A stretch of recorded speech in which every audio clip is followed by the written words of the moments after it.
আজকে যে আমাদের বিজয় হয়েছে গাজীপুর 2 ধানের শীষে, আমি প্রথমেই মহান আল্লাহ তাআলার কাছে শুকরিয়া আদায় করছি এবং আমি ধন্যবাদ এবং কৃতজ্ঞতা জানাচ্ছি গাজীপুরবাসীকে, যারা আমাকে ভোট দিয়ে নির্বাচিত করেছেন এবং যারা আমাকে ভোট দেননি তাদের প্রতিও আমার ধন্যবাদ এবং কৃতজ্ঞতা। কারণ আমি এই গাজীপুর 2 অঞ্চলের সকল জনগণের দায়িত্ব আজ থেকে নিলাম এবং তাদের সেবক হিসেবে আমি তাদের জন্য কাজ করব।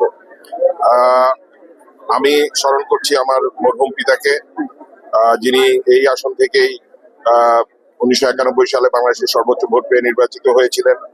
এবং আমি কৃতজ্ঞতা জানাচ্ছি, ধন্যবাদ জানাচ্ছি বিএনপির মাননীয় চেয়ারম্যান তারেক রহমান সাহেবকে এবং বিএনপি এবং অঙ্গ সংগঠনের প্রতিটি নেতাকর্মীকে, গাজীপুর মহানগর এবং অঙ্গ সংগঠনের সকল নেতাকর্মীকে, যারা অক্লান্ত পরিশ্রম করেছেন এই নির্বাচনে এবং ধানের শীষের বিজয় ছিনিয়ে এনেছেন।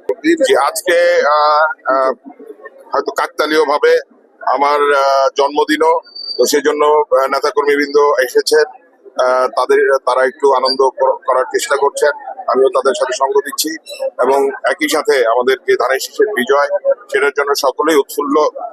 আর আমাদের নেতা তারেক রহমান সাহেব ঘোষণা দিয়েছেন যে আমরা 12 তারিখে বিজয় অর্জন করলে ইনশাল্লাহ 13 তারিখ থেকে আমরা কাজে নেমে পড়বো।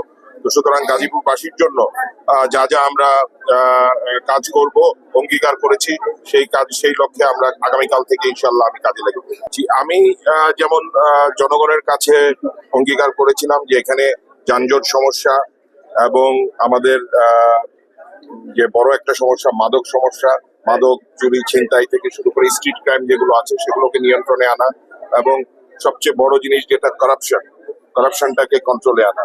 কারণ আমাদের এখানে স্বাস্থ্য সেবা থেকে শুরু করে সকল কিছু মানুষ যেটা প্রত্যাশা করছে সেটা পাচ্ছে না।